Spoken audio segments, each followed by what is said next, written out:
All right, folks, good morning and welcome to the session HD5, Collaborative Models, How Private Developers and Nonprofits are Making Housing Affordable. It's the very first session of the conference. There's a bit of confusion as we figure out where all the rooms are. So if anyone is not meant to be in this room, feel free to get up and relocate. We won't take offense, I promise.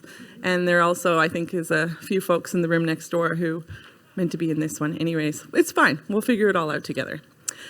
So my name is Jennifer Tipple. I'll be the moderator for this session. I'm the Senior Director of Strategy and Impact at End Homelessness St. John's. And before we get started, I just wanted to read off a land acknowledgement for Ottawa. And it's such a pleasure to be here. Normally I'm reading the land acknowledgement from Newfoundland and Labrador, and it's a pleasure to be on this territory. So we acknowledge that this conference is located in Ottawa on the unceded, unsurrendered territory of the Anishinaabe and Algonquin Nation, whose presence here reaches back to time immemorial. We recognize the Algonquins as the customary keepers and defenders of the Ottawa River watershed and its tributaries. We honor their long history of welcoming many nations to this beautiful territory and uphold and uplift the voices and values of our host city. So, it's my pleasure to be up on this stage with a bunch of folks from Guelph-Wellington. And you're in for a bit of a treat this morning. A lot of the sessions in this conference are more presentation style. The style that this group has actually chosen for you is a bit more of a fireside chat. So there will be a presentation going back and forth between the presenters, and that'll be the first hour or so. And then the remainder, I think we're about 5 minutes late starting, so the remainder, say 25 minutes, we'll save for question and answers. So, and there's a microphone in the middle of the room. If anyone wants to jump up and ask questions, feel free. We'll also be repeating the questions that are asked for the benefit of the tech team in the back for the recording later on. So without further ado, I'm going to introduce to you Leisha Burley, who is a project manager with Kindle Communities in Guelph-Wellington, and she's going to introduce the rest of your panel here to you today.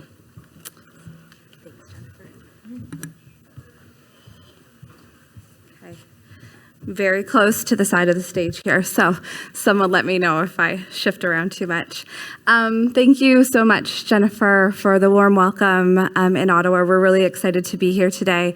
And as Jennifer said, my name is Leisha Burley. I'm the project manager for Kindle Communities, and I've had the pleasure of working in housing and homelessness in Guelph-Wellington for the past 20 years.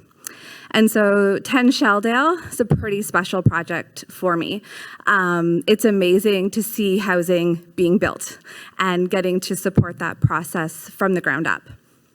And so I also have some remarkable team members with me here today. And so just to do some quick introductions, go from this side. So we have Dominica from the Poverty Task Force, Jason Ashdown from Skyline Group of Companies, Daria from Kindle Communities, Sarah jumping in for Melissa, who was unfortunately unable to be with us today, and Lindsay Klassen from Stonehenge. And you'll learn more about their roles and their partnerships within the 10 Shelldale project as we move forward. So before we kick things off, we wanted to share a little bit about how we got here today and how our presentation was formed. This was a big news story for our community. We were building a 32-unit project from the ground up, and we've done a lot as a team over the past 3 years. So when we mapped out our presentation format, it kind of fell in this format of a story. So our presentation style to you today is going to be just that. It is the story of 10 Shelldale. And you'll see from each slide, each chapter heading and each theme is kind of highlighted by these media moments that we were experiencing throughout our journey. So stay kind of focused on that, and we'll chat a little bit more about how that plays into our journey. The key objectives for our presentation today, I'm just going to move this down a bit, is to explore and embrace non-traditional partnerships that drive innovation, expand market reach, and enhance outcomes by combining diverse expertise and resources. And I think you'll see that just in the panel that we have before you. Our second objective is to harness the power of collective advocacy and to amplify impact, influence policy, and drive meaningful change through unified voices and a shared goal. And that shared goal is something we'll keep coming back to time and time again throughout our story. And our last objective for today is to maintain focus on the long-term vision, ensuring alignment and consistent efforts, even amidst short-term challenges and changes, which, again, we had a few of those. And then I just kind of wrote my aim statement for today, but what I really want, I think, from this presentation is for everyone in this room to go back to their home communities, to have an idea that they can scale up that maybe we did, maybe replicate something, or potentially skip a chapter, and you can learn from some of our lessons. And so we're starting our story off today with the same way we started off in our community. We launched a video to unveil the land that was donated for 10 Sheldown. Oh, that's not how you do this. Bear with me. There we go.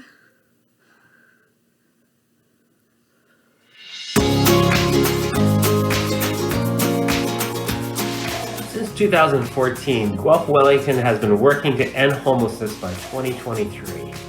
That goal is doable. To have the nonprofit sector, healthcare, and the private sector all come together to make this happen is unbelievable.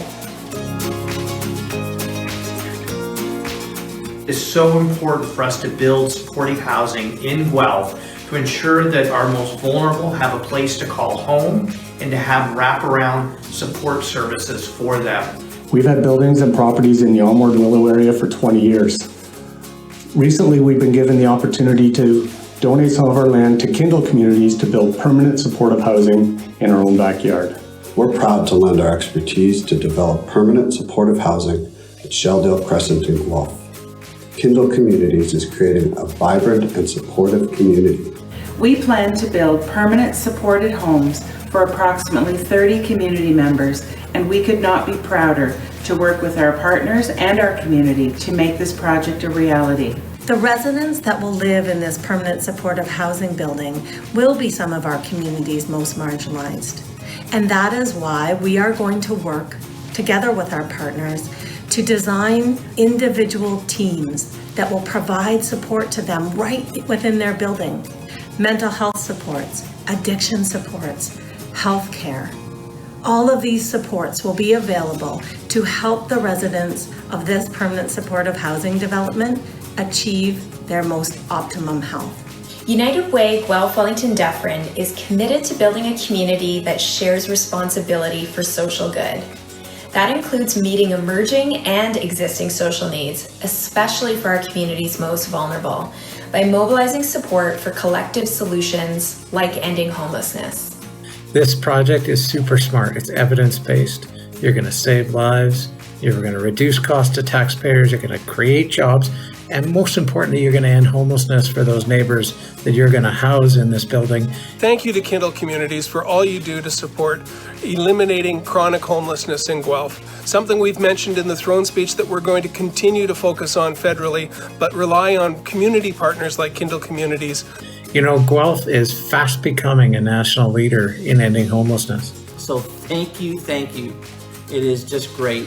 All the best on this project. I can't wait to put a shovel in the ground and to cut the ribbon when it's finally open. Thank you to Kindle Communities, Skyline, the Guelph Community Health Center, and all the partners who have come together around this project.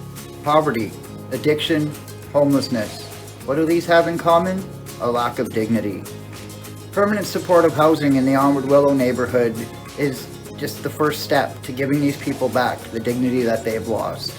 It's not a matter of years anymore. We can end homelessness for many in our community in a matter of months if we all work together.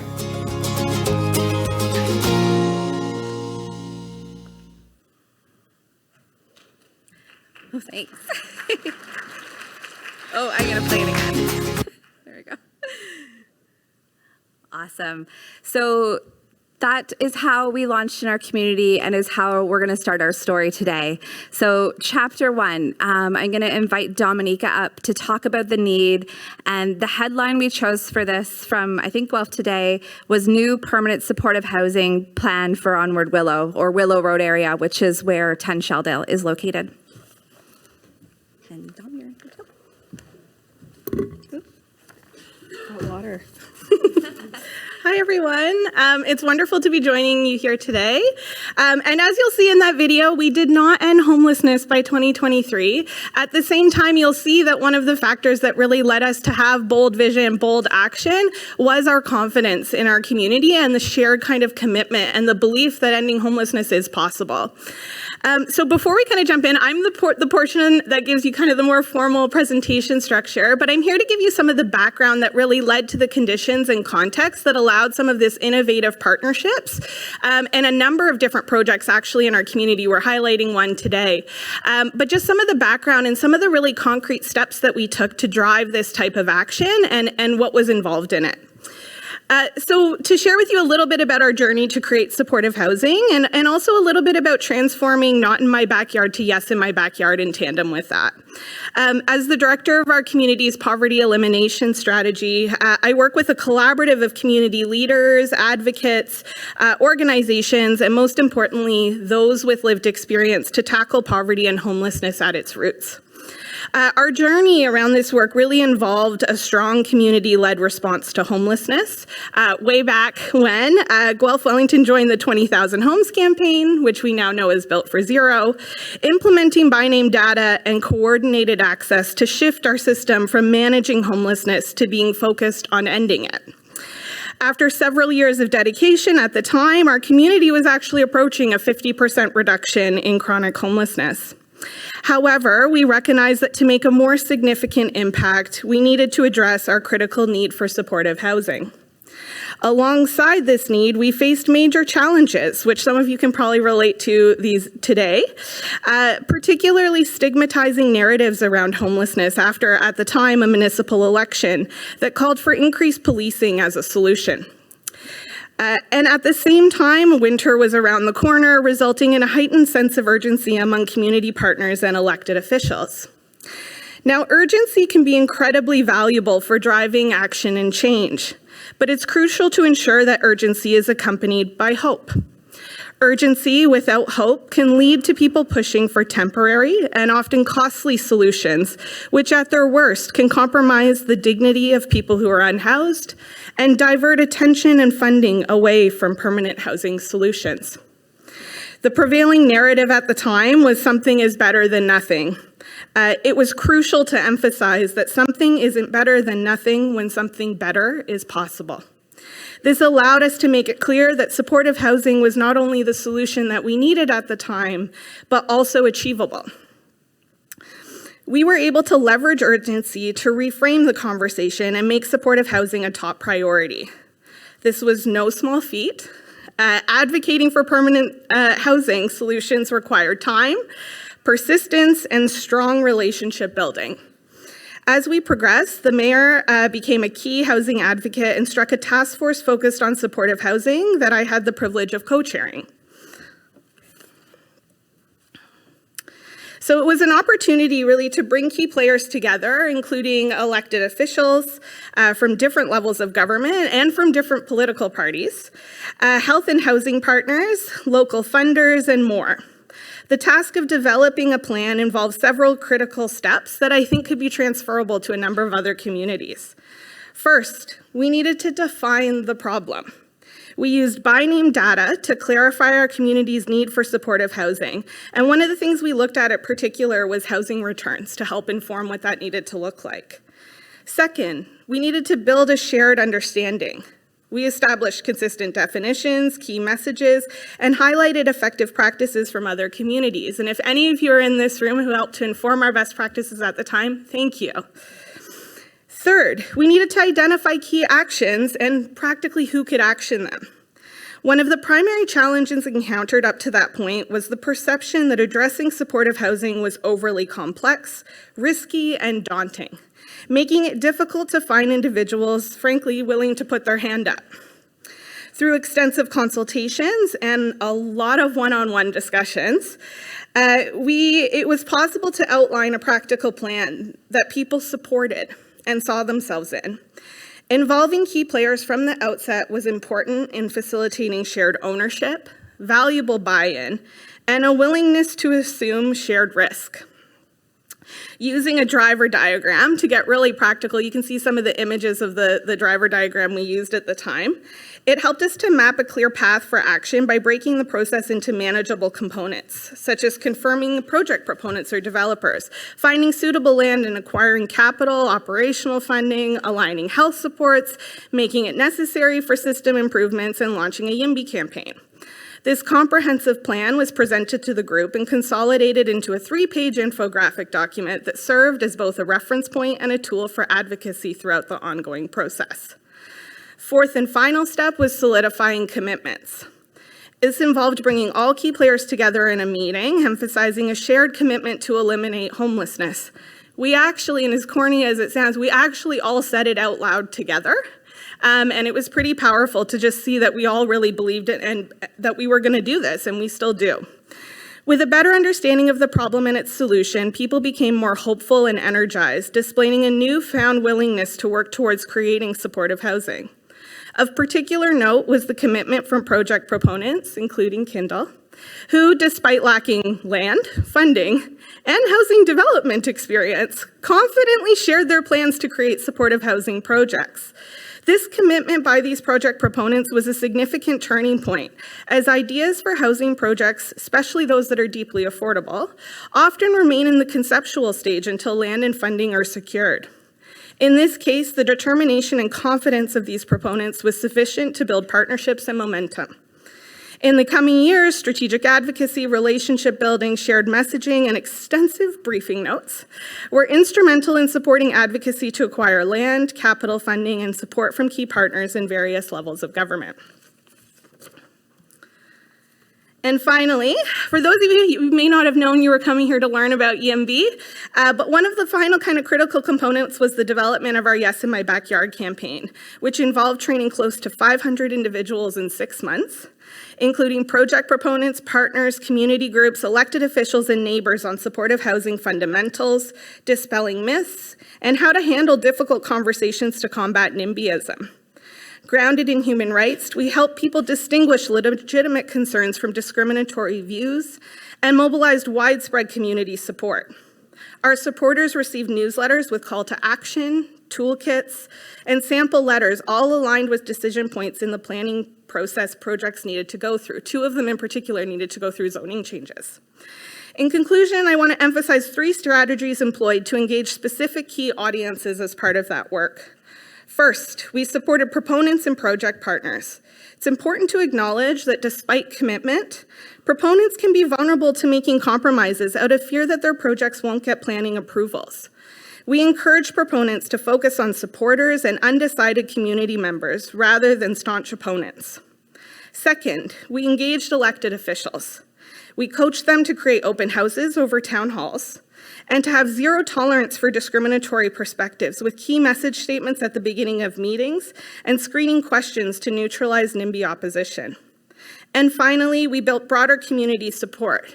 We proactively mapped neighborhoods and cultivated local champions, including lived experts, who positively shaped opinions on supportive housing among key audiences on the ground. Through these efforts, we saw significant progress. Where in the past, similar zoning change proposals have been turned down at city planning, our YIMBY efforts and the unwavering commitment of proponents and partners led to projects receiving unanimous support for zoning changes at the city planning meeting with no appeals. So this is just a little bit of some of the background, which was a lot of work, and so many partnerships and relationships and people were critical, each person's role in helping to create a really collaborative approach to this work in our community to really champion and move forward with bold action. And I won't take up any more space here, but I'm just really looking forward to being able to hear from some of the champions in our community who have been activating this work at a local level.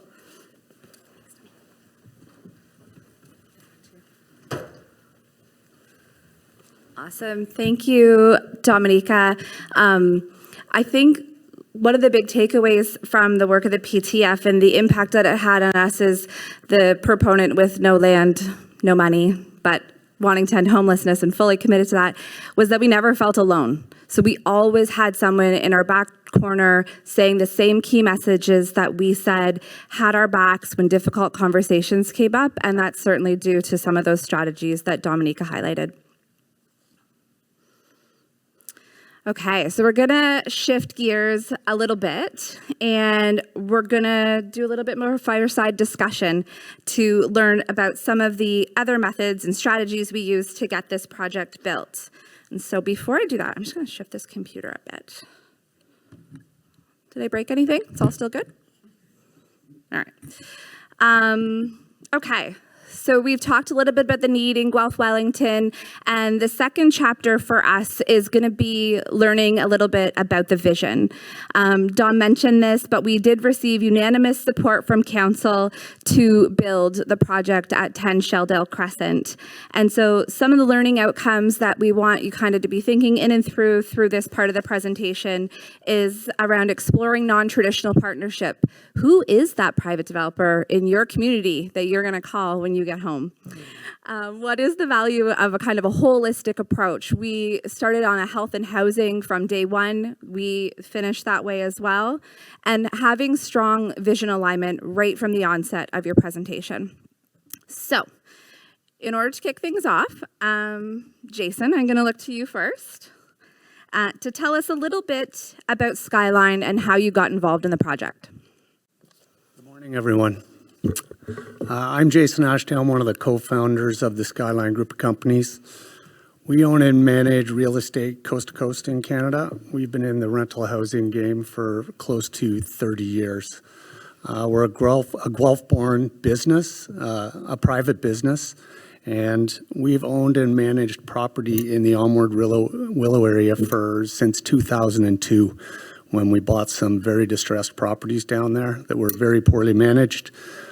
We made alliances with the local community groups down there in an effort to, one, clean up our assets, clean up our buildings, and to find tenants in these buildings that were highly vacant. So fast forwarding to 20 years later, this project had really been in the cards for us for that length of time. We had buildings that had surplus land off the back that butted up to one of the most marginalized neighborhoods in our community of Guelph.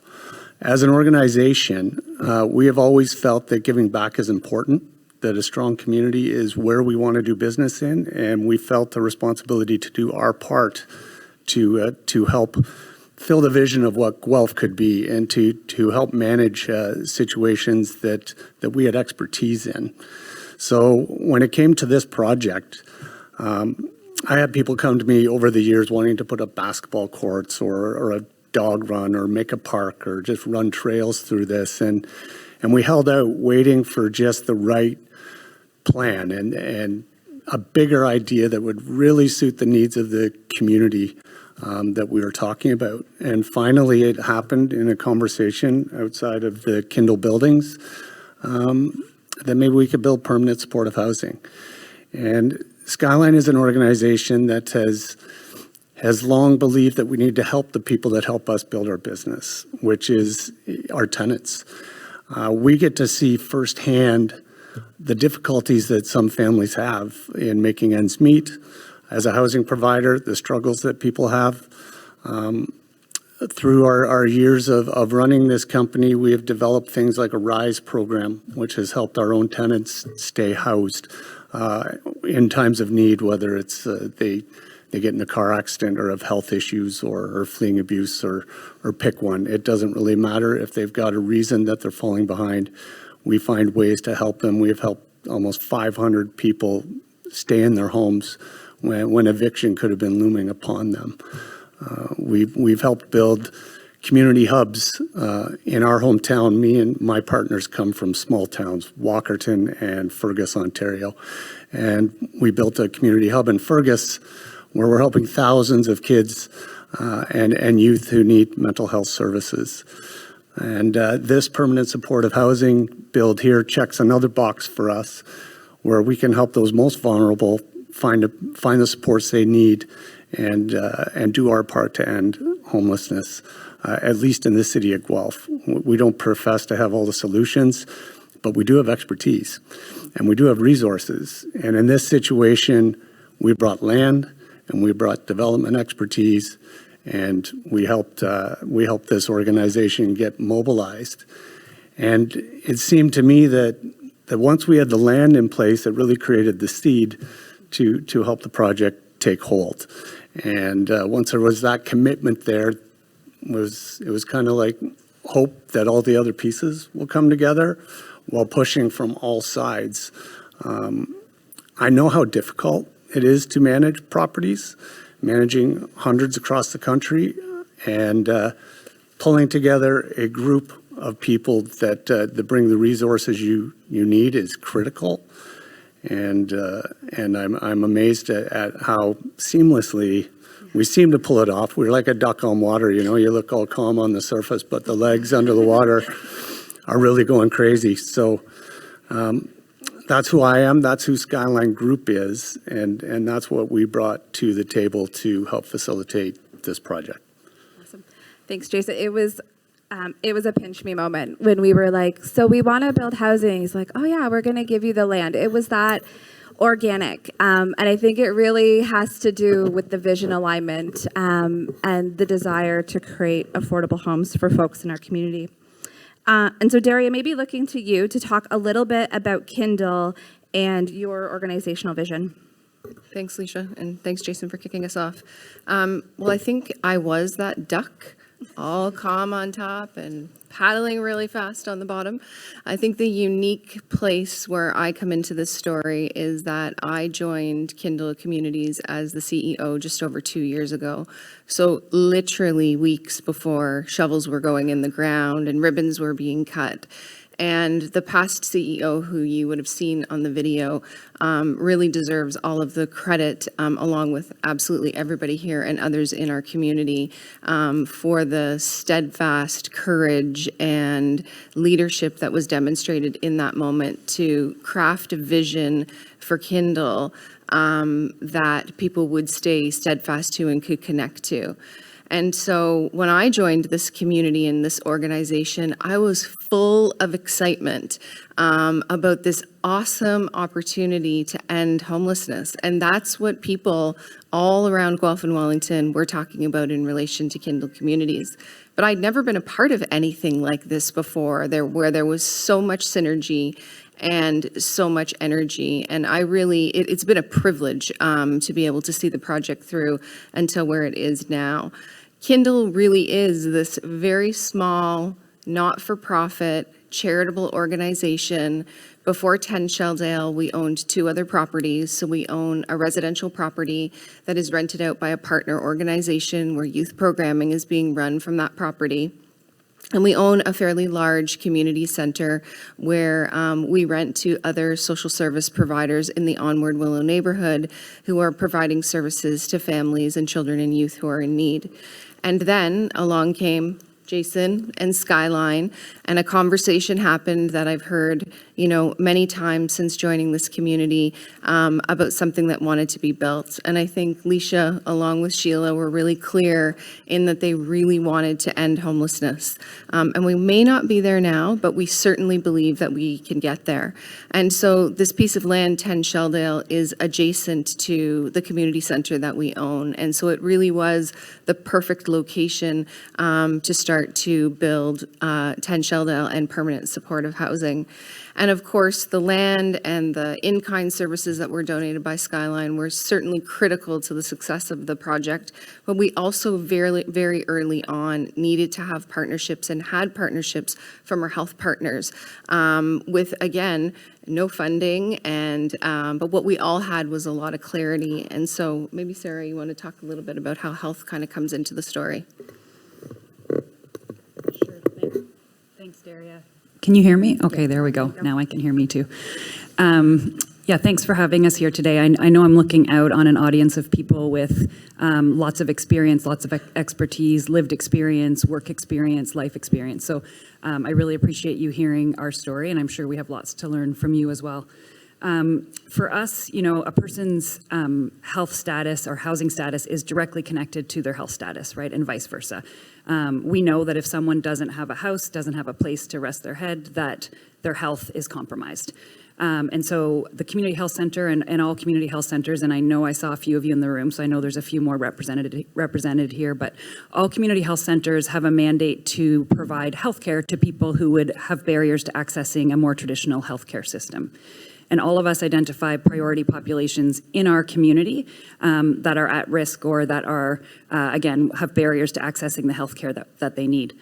Among our priority populations are people experiencing or at risk of homelessness, people with moderate to severe mental health issues, people who may be struggling with their substance use, people from equity-deserving communities, such as people who identify as Indigenous or people who identify as 2S LGBTQ.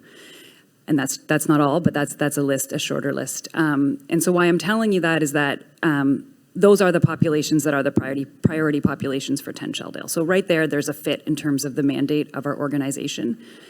We also, Guelph is about 145,000 people. I always say we're just big enough that we could work in silos if we didn't try hard, try at least a little bit, but we're small enough that we actually all do really know each other. So those kind of foundational relationships are an easy place to start, right? We already know each other by name. We're already collaborating on a lot of pieces. So to have that kind of foundational trust to then collaborate on a bigger project like this made sense. So for us, when we think about, how much housing status impacts someone's health, we also know that somebody transitioning from chronic homelessness needs access to healthcare within that housing placement that they're going to have. We know that when someone's homeless, you're just touching the surface. You're barely managing chronic disease. You're responding to, an acute health issue. You're trying to help somebody with wound care, cleaning their wound, dressing when they don't have a roof over their head. So when someone moves into housing, there is a backlog of years of having inequitable, not enough, not appropriate for their living situation healthcare. So for us to have those resources embedded right in 10 Shelldale and to be there right from the beginning was essential. For us also to be there as a voice alongside these partners to tell that story, right? So when the time came for operational funding, it wasn't like, oh yeah, and then the health. No, we were there right from the beginning because we know and we knew that this is so essential. Our staff on a daily basis and I know many of you in this room and people at your organizations are doing the same, are trying to figure out how do you keep someone somewhat healthy when they don't have somewhere to call home in a place that is their house that day, that night. And so we knew that these pieces they're essential, they're foundational. And so for us, it was easy. I don't, it's interesting because a number of us have, turned over in roles over the years. So I don't know what those exact conversations were, but I imagine it was Sheila saying to Rochelle, we should do this, and Rochelle, who was the CEO at the time, saying, and Sheila was Daria's predecessor, saying, yeah, obviously. It was probably as simple as that. And so, yeah, here we are on stage and, 5 steps down the road, and I'll turn it over maybe to Lindsay to add the piece around how Stonehenge got involved. Sure. Thanks, Sarah. That's probably going to be good enough.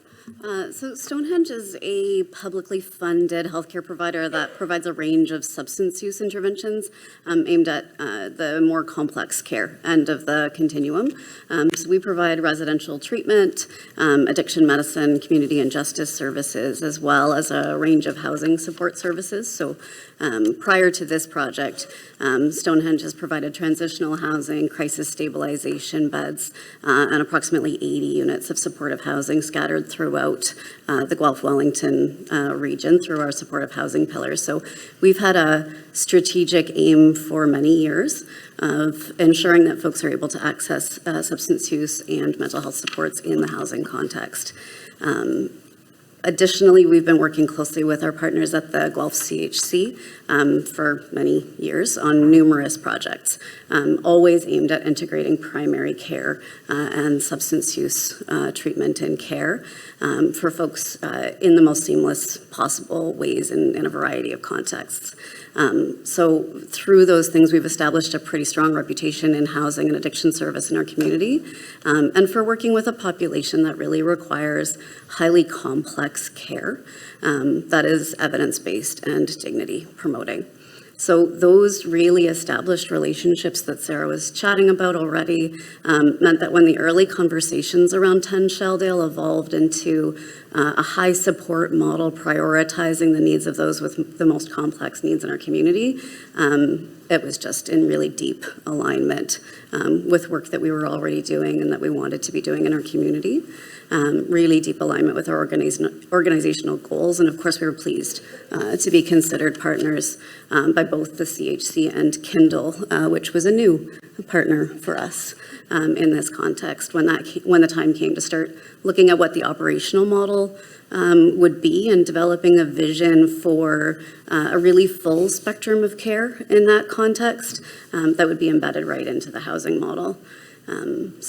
At Stonehenge, our vision is a community where people living with substance use are welcomed, supported, and thriving, and that individuals and families have access to a really full continuum of supportive care. So partnering with Kindle and the Guelph CHC on this project to ensure that there was a strong aspect of substance use and mental health treatment embedded right into the model was just a really clear fit and an easy decision for our organization. Thanks, Lindsay, and thanks everyone for your comments. I think what stands out for me is just each partner brings a really different skill set. So we all have these unique skills, but they are all very complementary. And we'll talk a little bit down the road around our role clarity and how that's really helped us stay in our lanes when it comes to some of the decision-making and processes that we went through. So, shifting gears. So, we've talked a little bit about the need in our community, some of the strategies that we've used to have champions, shift our NIMBYs to YIMBYs. And so now we want to talk about the project itself. So, moving into our construction phase. So, we chose this headline, Groundbroken on Shelldale Supportive Housing Project. And Derry, I think that's the day you started. So, it was a pretty exciting moment for us. It wasn't too much in the making. I think our pre-development period was quite short, maybe compared to other projects of this size. And Jason, you can talk a little bit about that maybe. But Derry, if you want to kick us off and just tell us all about 10 Shelldale. Well, there was absolutely no pressure involved on week 3 of my transition to Kindle Communities at all. So just kidding. So at Kindle, our vision is really we want to create places for everyone. And we, as a landlord and now developer and owner of property, it's important that we are creating spaces for our community where people feel supported. And where we are really addressing the deep needs of vulnerable and marginalized people in the community. And so in thinking about building 10 Shelldale and what that might look like, this was a brand new construction.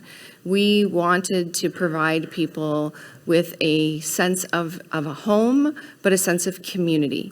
And it was super important to us that this building provided dignity for people who haven't had a home for many, many years. And so as part of brand new construction, we were able to, offer and pick things and create this environment. So the building is 5 stories. It has 32 units. 8 of them are accessible. It is bright. It is warm.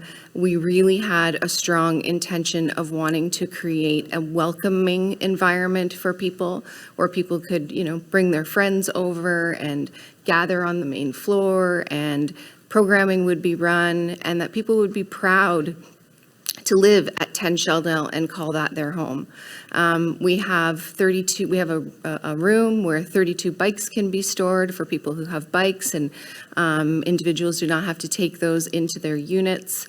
We have a fob entry system, and we really wanted to keep our residents as our North Star all the time. So that's what the building looks like, and it is a really beautiful place and connected to this community center that offers a lot of services and programming as well.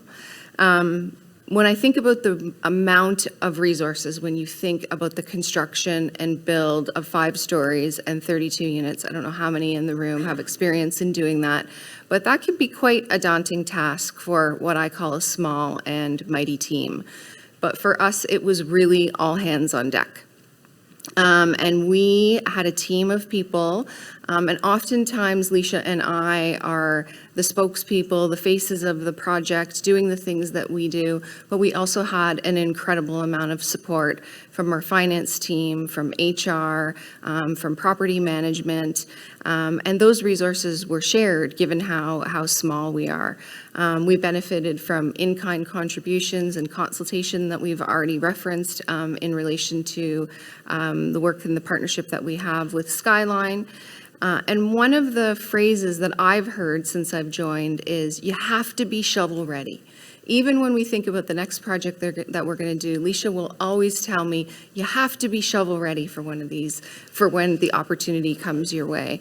And so I think that through the process, we had an idea of what it meant to be shovel ready, but we really probably in the early stages didn't know what shovel ready meant. And so Jason, maybe you can talk a little bit about what shovel ready means. Sure. Strangely enough, shovel ready means exactly that. It means that you are ready to put a shovel in the ground, that you've got a permit, that you're ready to build what you want to build and get started with the project. Now that all sounds fine and good. When this idea came to mind, we didn't have any of that. We had the back remnants of 2 other properties owned by 2 different groups within our organization. And we had to go through zoning, planning. We had to make sure that there were services available. It was a private road that we were working with.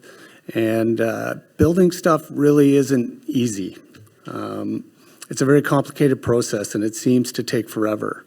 And not to throw mud on the city of Guelph, but I must say that they don't necessarily make it easy from getting things done standpoint, although they're quite accommodating to our needs here. So driving upon our relationships as a local business owner and developer for well over 2 decades, we were able to bring those resources to the table, as well as in-house legal, development services, planning services.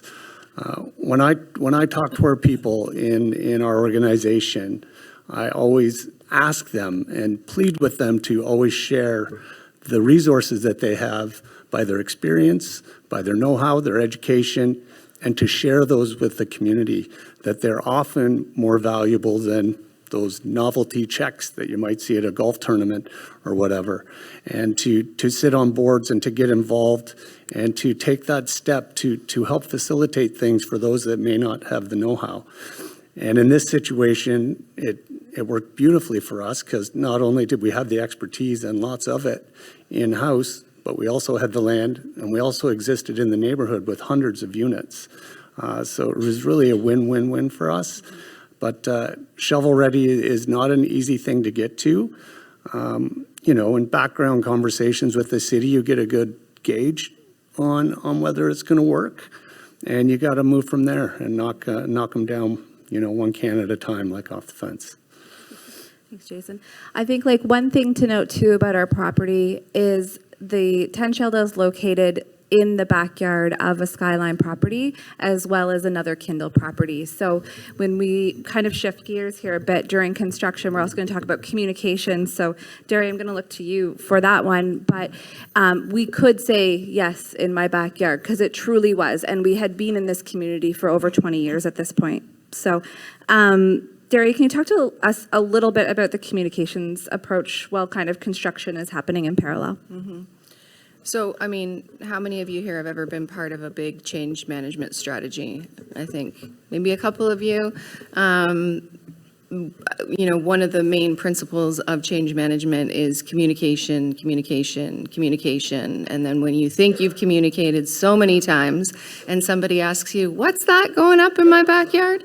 You have to communicate again. And so it really has required thoughtful, intentional building blocks of communication, phases of the project.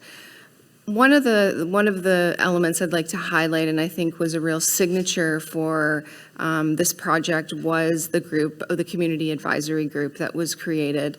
And that community advisory group had people as a part of that group of people with lived and living experience that provided project advice and a little nudge here and there. I think when we weren't, quite paying close enough attention to things, we were able to provide education to community advisors, provide key messages for them, keep them informed of what was happening with the project. And a key moment, I think, in asking for feedback and having this group is that if you're going to ask for feedback and you're going to ask for advice, it is super important to make sure that we are listening to the advice of people we've asked for advice from people who have experiences that we may or may not have ourselves.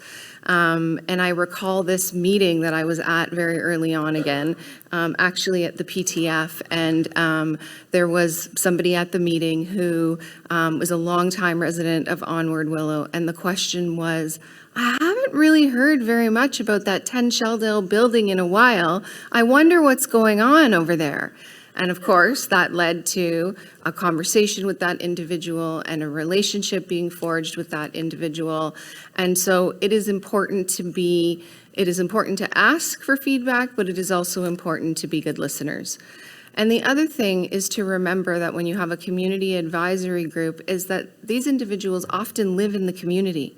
Sometimes it is a big burden to be an ambassador for a new project. And so it was important to have one line of communication and to be able to offer help and support when needed. And in addition to the community advisory group, we also held community meetings and town halls, updated our website, had some good FAQs. We created some myths and facts that people could go to if they had questions. And there was this concept, I think, Dominica, that you really introduced to people in the community. And I think it's something like red, yellow, green, something? Is that something you can I have a chat post-it about? on this.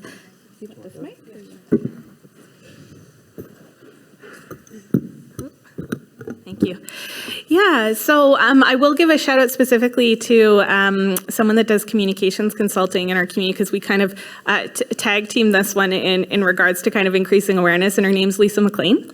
And one of the things, and for those of you that have done organizing, you might have known this as like the spectrum of allies. It's kind of, it takes different forms, but it's like a semicircle, or you can think of it as a traffic light. So, red light, green, yellow light, and green light.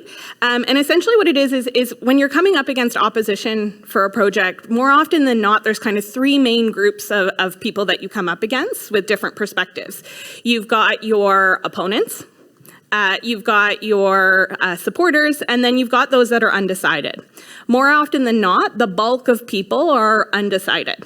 The other thing we know is those that are kind of in your red light zone are your opponents, and more often than not, they are not only the most vocal, they take up the most space, and if you give them an inch, they'll take a mile, right? And I think when we talked about kind of challenging the ways and the structures that we organize things, we didn't want to create spaces for people to have increased space to give airtime to discriminatory perspectives. At the same time, when you're on the receiving end of those emails, those calls, as a project proponent, partner, or elected official, it is very hard to not get sucked into that. And what can happen is you will spend all of your time responding to those who, frankly, you're very unlikely going to change their opinion in regards to this issue. And one of the intentional kind of tactics you see is taking up all of your time on that. And while you're taking up time on that, the airtime is being given to those perspectives, which more often than not hold discriminatory views and misconceptions about the people that we are working for. And what ends up happening is you don't put energy into those who are undecided, right? Or even into your supporters who may be passive supporters, because it can be really scary to be vocal when you're seeing that the people that are being given attention and space are those with opposing views to you. So it was really about that kind of traffic light symbol of, you're red light people, you are going to stop, you're going to do the bare minimum to be respectful, you want to have consistent messaging and communication, but you are not going to put your energy there. You're going to go cautiously into your yellows to make sure that they have access to a different narrative, the facts, the evidence, and the vision and the hope that you're trying to create for your community. And you are not going to disregard your greens, because that is your core. And when you get your supporters to be vocal, they will shift the narrative. You don't need to focus on your red lights. You need to focus on your greens and your yellows, because once you give increased space to those views and perspectives, that's how you build your movement and how you shift the narrative to be more action-oriented, hopeful, and solutions-oriented. So we did that a lot. We had a lot of conversations where we're like, this one's a red. Respond, do your bare minimum, but let's focus on the yellows and the greens in our work, and that's what we aligned a lot of our strategies to in the way that we approach those conversations at a community level. I think that's so important, Dom. I definitely was the guilty one, spending all the time on the reds until I learned the trick and put a Post-it on my screen.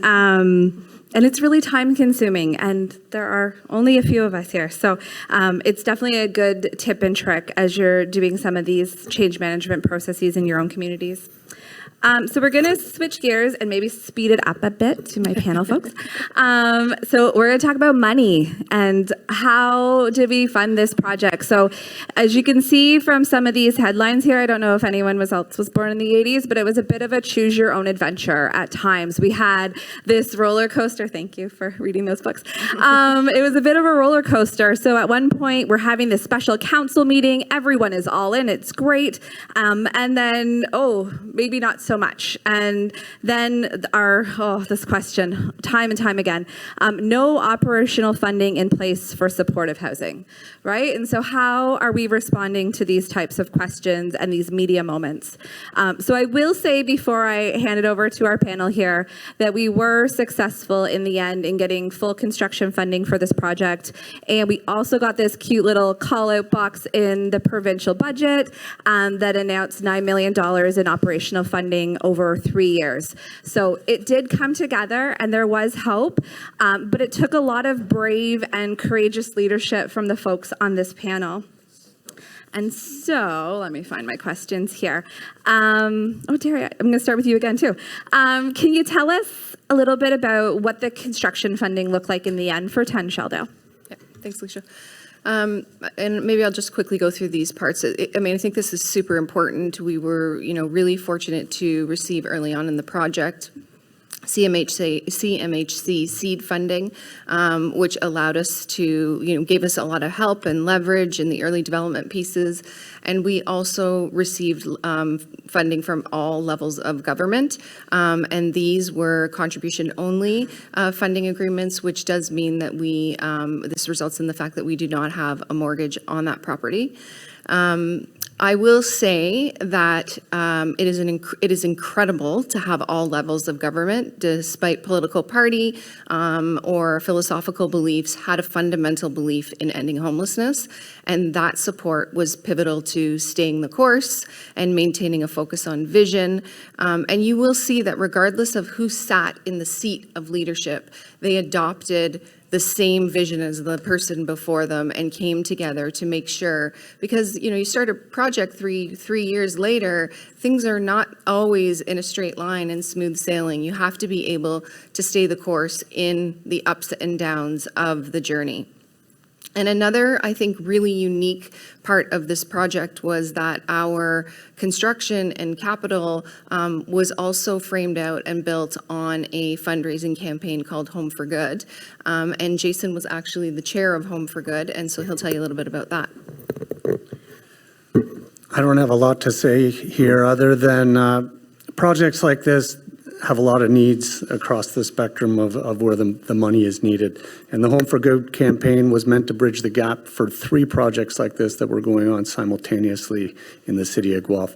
Lucky for us, we were building 72 permanent supportive housing suites in our community, which was going to cut in half our by name program at the time. I think it's grown since then, but that was the foundation of it. And it was spearheaded by the United Way, the Poverty Elimination Task Force, and the Guelph Community Foundation. And their goal was to raise $5 million to sprinkle around these projects to get the final bows on them. And I believe to date they've raised about 2.7. So it's still an ongoing program, but that's what it's about. It's just another example of multiple groups wrapping their arms around this thing and helping us get to the finish line. Awesome, thanks. Yeah, funding didn't come in a straight line. There was a lot of stacking and layering approaches when it came to our funding and creativity, like the Home for Good. Sarah, I'm going to ask you the ultimate question, which is our favorite. Why would you build housing that has no operational funding? Yeah, we heard this question more than we wanted to. The truth is, we stayed laser focused on our vision. Our vision was to add supported units in our community for people experiencing chronic homelessness. We were doing that alongside a number of other partners in our community, so that we were adding, 72 and soon 108, and there's a few more, but we'll spare you the details. You can come talk to us at the break if you want to know a little more about some of the other projects. We stayed laser focused on that vision, and we tried to just sort of see through to that with all the noise on the side. So that question about, how could you build a building without operational funding? Well, anyone that has looked for funding knows that it's challenging, right? So your first, the one pot of funding, it's meant to be a pilot project. The other pot is meant to be innovative. The other pot's meant to be a scale up of a pilot project. You need capital for the operational. You need operational for the capital. You just have to sort of stay laser focused, and you have to take what you can get, and you have to grab onto it, run with it, and hold on to your vision, stay hopeful, stay enthusiastic. So when it came to media, we told the story that we had. We shared the story that was our story. So when we had operational funding, we shared it. When we had capital funding, we shared it. While we were relentlessly seeking operational funding, we were building our program model, so we might share about that. We shared about the need in our community to get the buy-in in terms of why we would even need this in the first place and why we would put all of our energy into this. We shared our enthusiasm and our hope. That was real. You can hear it on the stage. I have to say, I'm listening to the folks on the panel so much that I'm like, wait a minute, I'm actually here to speak. I got to get down to these notes. It's really lovely to hear the perspective across the various sectors. We work alongside each other, we partner, but to hear the vantage point of the various stories for me is actually quite a privilege today. We fostered our partnership. So yes, amongst each other, also with our elected officials, with our local funders like United Way and Community Foundation, with folks in the community. We fostered those partnerships and we shared that story as well. So we sort of just, like I said, we tried to cut down the middle and sort of say, like, this is going to happen in our community and we're going to proceed like it's going to happen. We're going to talk about it like it's going to happen, and it's going to happen, and it happened. So that's awesome. Thanks, Sarah. I'm going to jump ahead to that moment of getting the announcement. We learned it when the provincial budget came out, and I remember when I was in a Costco parking lot and the text came in and the woman next to me thought I won $9 million in the lottery. We were that excited, but I did not. But it felt like winning the lottery after 18 months of advocacy and sharing those key messages and doing all the hard work. And Lindsay, I'm wondering if you can tell us what that felt like for Stonehenge. So, as we've shared, the timing didn't always line up exactly. Like if you were to lay this out, in a plan, it just didn't necessarily line up the way that anyone might have planned it out. But as Leisha said, there was 18 months worth of work that had gone into securing that operational funding. And realistically, it was when construction started on the building that didn't have operational funding that, also then created some impetus and some traction and some interest in our community on what was a really exciting phase of the work. There was a building in the works, one that had been purposefully designed for the safety and well-being of a tenant population and staff team that were going to work together to make a really strong community that was going to balance autonomy and supportive care and engagement and inclusion. And this was the narrative that we were telling. This is the story that we were telling. So it was time to use that building and the existence of this bricks and mortar beautiful thing that was coming up in our community, to get really clear about what the needs were going to be, how they could be best met, what model of dignity promoting excellent care would need to look like, and what that would demand in terms of resourcing. So we started there with our funding ask, as opposed to going after a specific funding pot and shaping a program to fit it. We started with the program and figured out how much we were going to need, and then went after that. So from the very beginning, we knew we were going to need to include voices of lived and living experience, of experiencing barriers to housing, and of engaging in systems of care, as well as the voices of the folks that are overrepresented in our systems of care and equity-deserving groups. So we all had some pretty great ideas about what we wanted this to look like based on lots of years of experience, but we knew that first we had to take some time to listen. And listen to the folks in our community who were going to tell us what this needed to be. So it was at that point that we had hired Collective Results, which is a local consulting firm that has experience in our sector.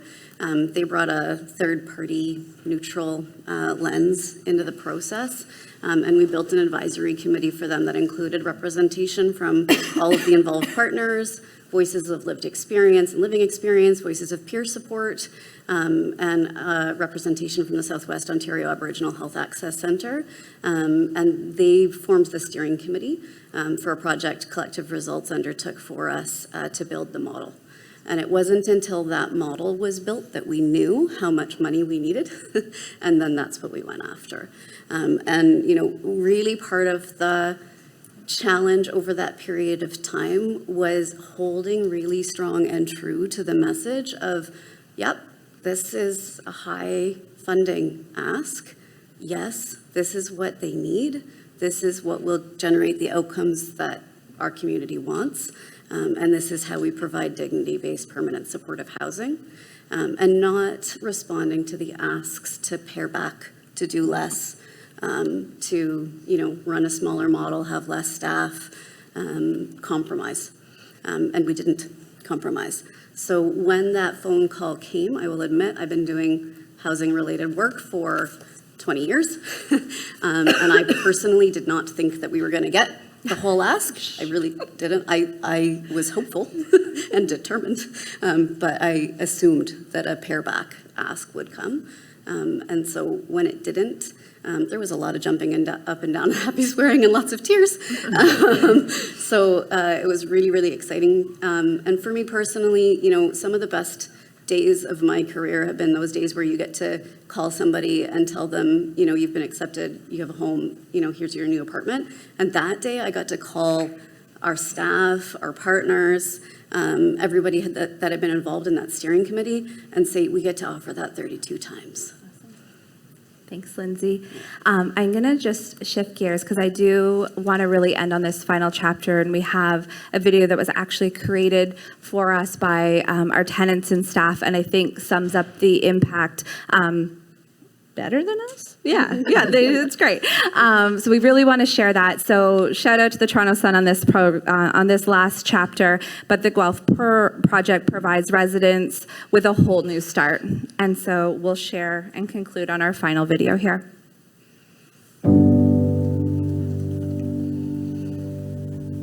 Feels nice. So I know for the first couple of weeks, I kept waiting for somebody to come and tell me to get the fuck out. Like I'm used to that. We didn't believe that a place like this could actually exist, that there could actually be good people willing to help us, and there could actually be a safe place for us to live. This is the first place of my own I've had since I was 17 years old, right? And it came with all of the things that I needed. It also comes with a TV as well. It means being a part of a diverse and thriving community that helps support the most vulnerable and marginalized members by providing them with not only housing and healthcare, but a place where they can have dignity, respect, and belonging.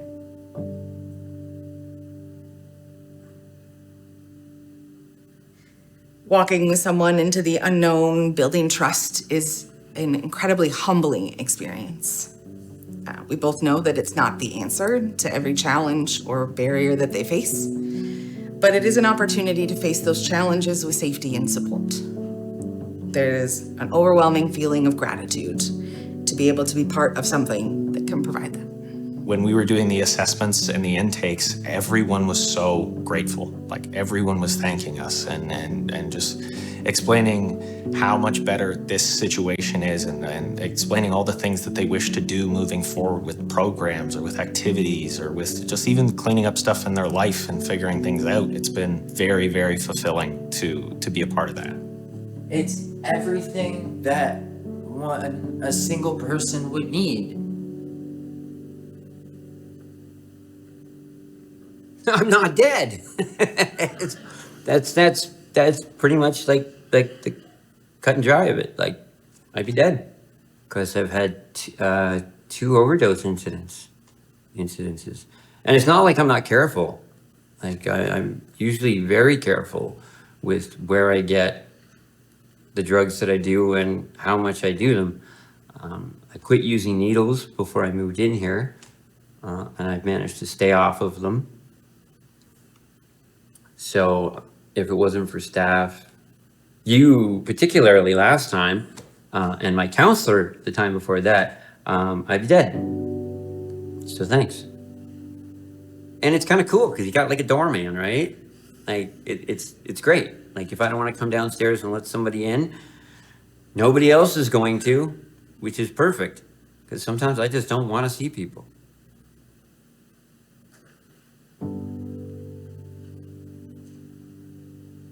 It's the small things. During our assessment phase, there was a young individual, and in particular, that felt like we just plucked him right from obscurity. He was woken from a park bench with no knowledge of the program and even that they had been referred. They weren't connected to services, they had no family, and all they had was the belongings that was on their back. There was an incredible sense of trauma and distrust, and it's going to take a very long time to heal from that. But recently, they had an animated conversation with one of the staff about a book they had finally gotten to read, Harry Potter. Not only does this individual now have a possession they didn't have before, but they have a warm, safe place to enjoy it. And they chose something that heals a little part of themselves that they otherwise felt would have been lost forever. It may not seem like much to some, but for an individual who has spent so long just trying to survive, being able to recapture a moment in time that would have been lost is an unquantifiable impact. So it's not the big changes like abstinence or family reunification, although those things are happening too, but it's the small moments that start to build a foundation of hope.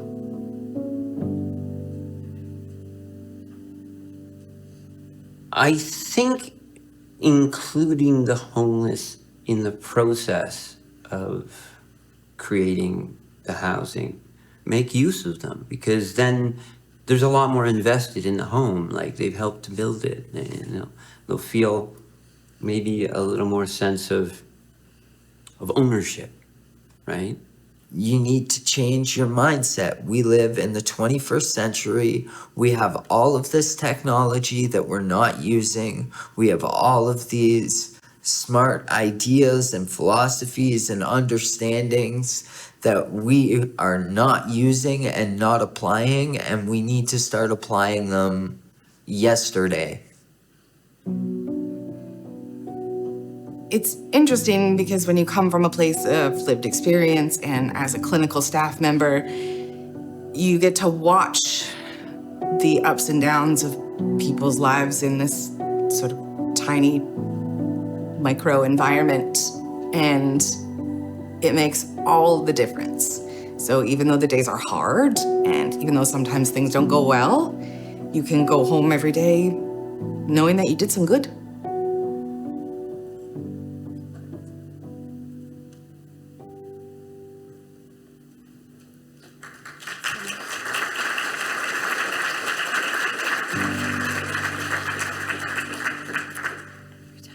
Feels nice. I really like All right, Jennifer, I think we're good. But just want to say thank you for listening for today. I hope everyone has a takeaway that they can replicate in their community. Thank you so much for hearing our story.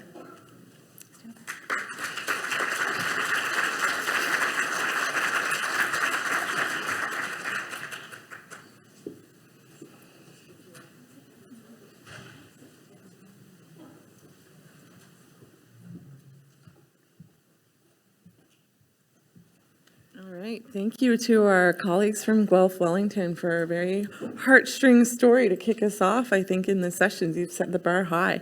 So we have about 15 minutes left. I think they're probably trying to stay on schedule. So we do have time for a few questions if anyone would like to take the microphone. And I see one of our colleagues is there passing it around as well.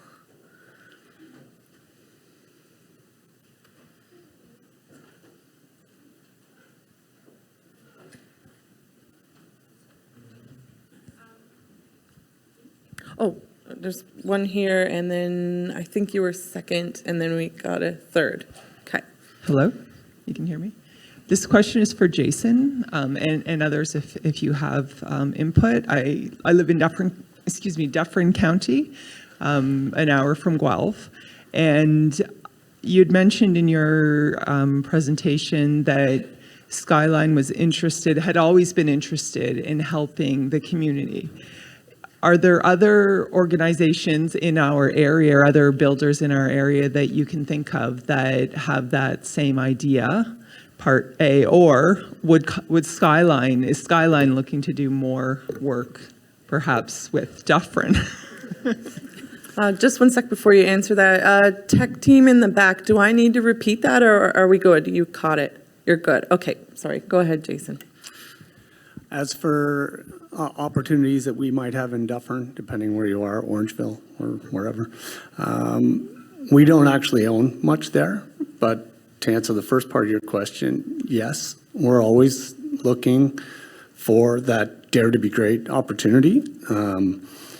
I believe that other business owners are out there. I know that there's recently been a project much like ours launched in London, Ontario, between 4 developers and some support agencies. And I believe that doing things like this gets the word out and that other organizations may indeed step up once maybe a light goes off because, strong communities are really where you want to do your business. And you want to give back to the groups that help you grow your organization. So, the stars really aligned on this one. I would ask that you should probably look around town and find out who the developers are, who owns the land, if it has to start with a piece of land, and who has the resources to help you get started. But I like to believe that every organization out there should have a soft spot for this kind of thing. Second one, yeah, just wait for the microphone.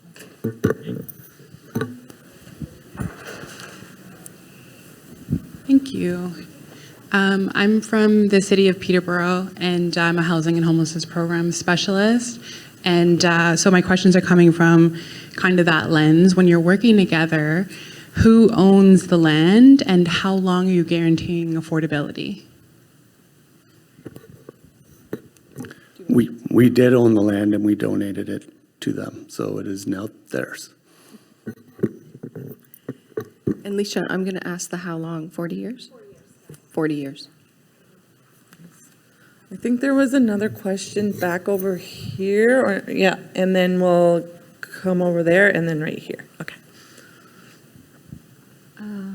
Hi, thank you so much for very inspiring project. I was just wondering about when you started this project, like the timeline, like the stages, the pre-development stages vis-a-vis how did you apply for funding? How did you make that alignment?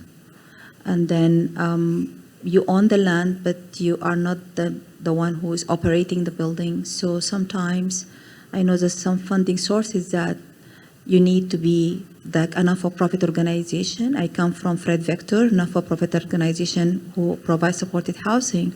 And we have been approached by a lot of private developers who want to join hands with us, but they own the land and we don't own the land. And sometimes when we want to apply for funding, it's like becomes mandatory that we have to be the owners of the land. And so how did you resolve that tension? And at the same time, how did you incorporate that in your timeline? You say 18 months. Is this till you become shovel ready? And how long does the construction take place? Thank you. Yeah, sneak it. No, that's a me question. I can go here.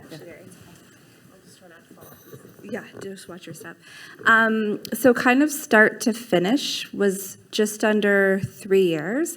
And you're right, in order to get kind of the CMHC funding or the Provincial Reaching Home or Social Services Relief Fund, like we had all of those layers, we did have to own it. And so the land was donated right from the get-go from Skyline. And it did give us our equity lift for all of our pro formas, which is what enabled us to get funding. We also received the max contribution for seed funding. So we did receive like $152,000, I think, and that was really a game changer. And then thanks to Jason and all of his colleagues and connections in the private sector, they all worked for reduced fees so that we could stay within our seed funding. My understanding is that we brought to the table about 700 grand in saved soft costs and whatnot to get the project on the go by architects and engineers and all of those people that were more than happy to get behind it. Hello. Hey. So I'm Sarah Button. I'm with Centertown Citizens Ottawa Corporation. We're a nonprofit housing provider here in Ottawa, and this is clearly a really great project with really powerful partnerships behind it, and kudos for getting this done.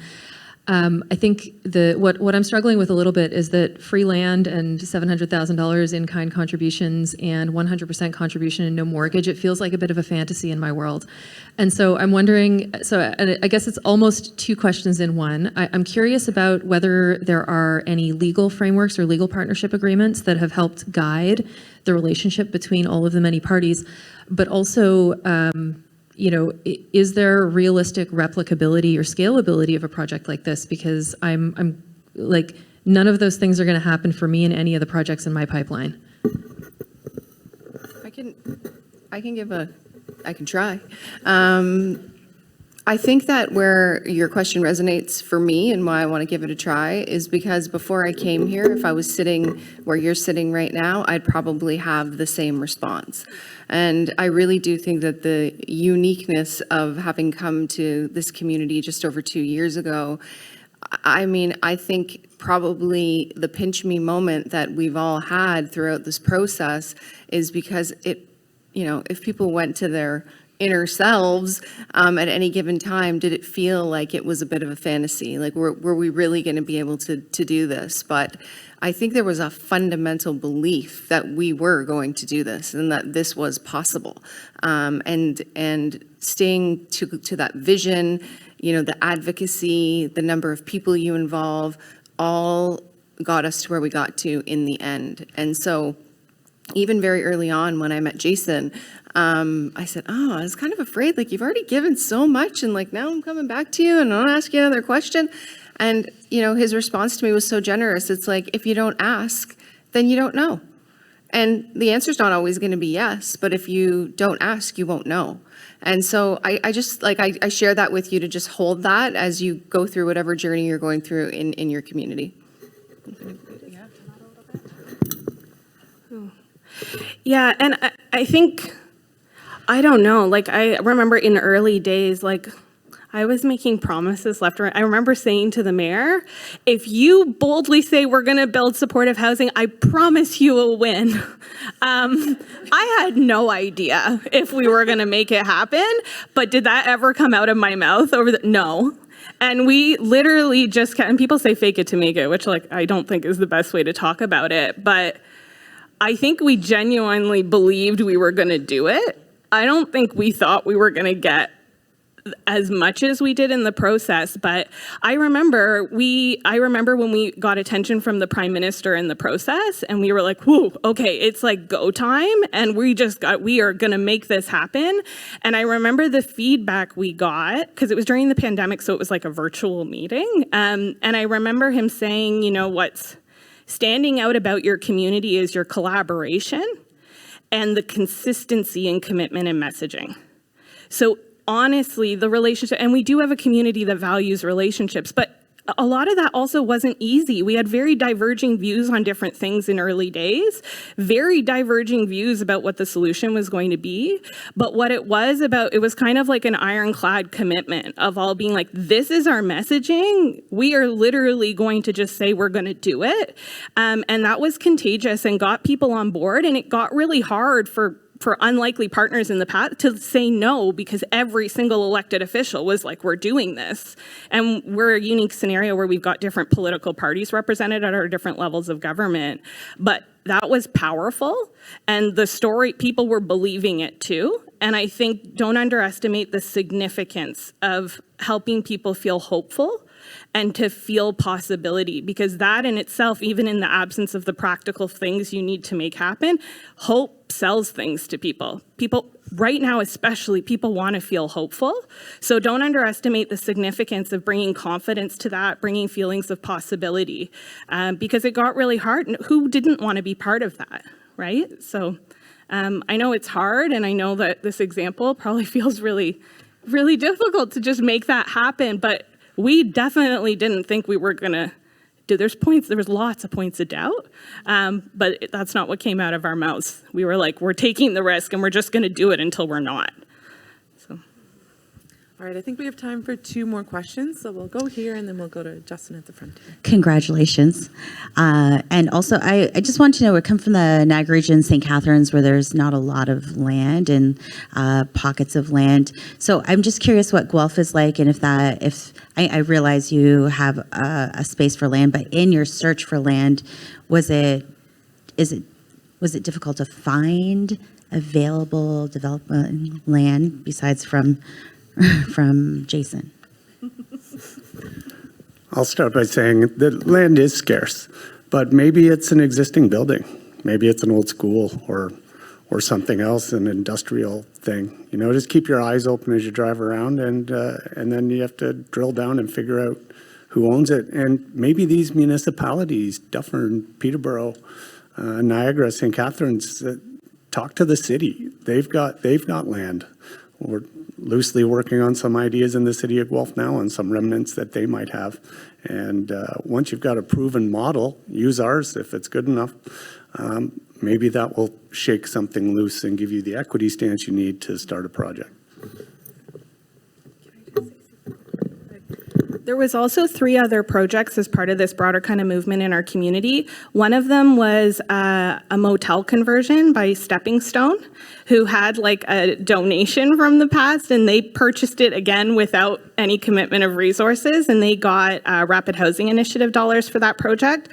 Another was a donation of land from the city of Guelph to the county of Wellington to build a transitional housing project, and that was an existing building that's being converted. And then the last was a youth project by Wyndham House, who's on the broach of ending youth homelessness in our community, and they leveraged an existing property where they had transitional housing and did an addition and built on that. So it was a lot of different land contexts that we leveraged. It wasn't just this one. So it's about looking in places that you just may not know, but to be really creative and to be bold in your search for it. Hi there. Thanks, everyone, for the presentation. Very interesting. I work for a connection group in Winnipeg where I help get partners put together for developing housing. And one of the things that I find so fascinating with this project is how well the relationship building went. There's a lot of different and varied partners at the table here, and I suspect in the background as well.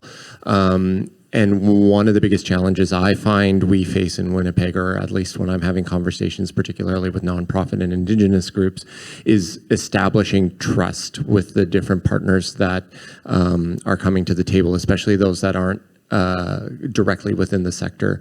And I've seen it firsthand. I've seen some very nasty looking pro formas or land agreements where the folks, especially the smaller organizations trying to dip their toe in the water, just don't know what to look for, and they end up getting screwed. So Jason, I'm really interested in how you approached this conversation to establish that relationship.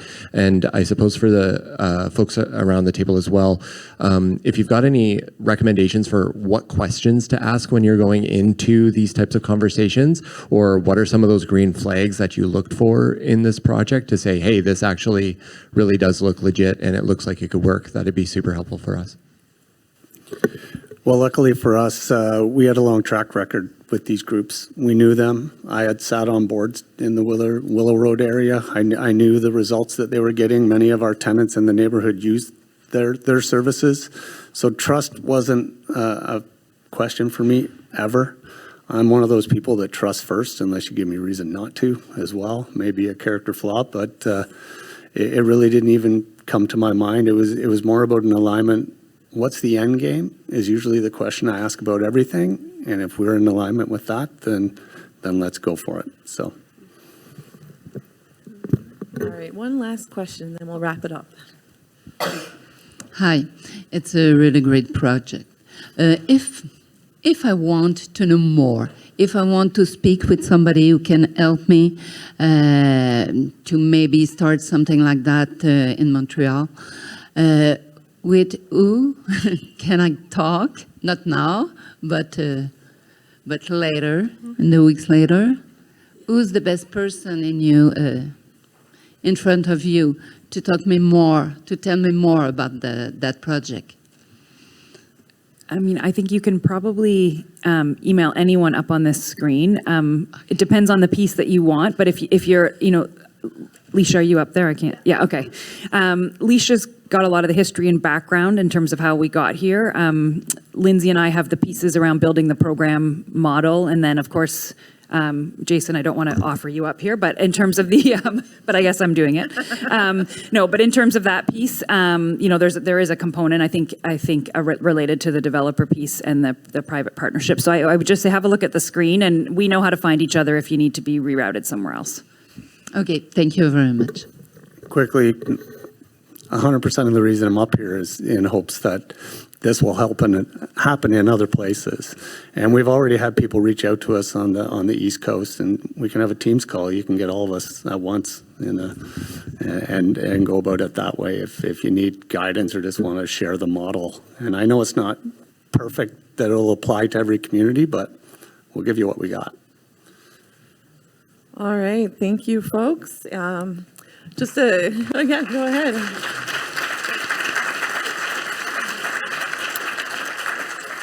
I think just a couple of concluding remarks there. I think a lot of us were thinking, where do we find a Skyline? Where do we find a Jason in our community, especially one with land? So appreciate that kind of grounding message toward the end. And also what I'm hearing is we're going to replace the phrase fake it till you make it with probably hope, trust, and a little bit of peer pressure.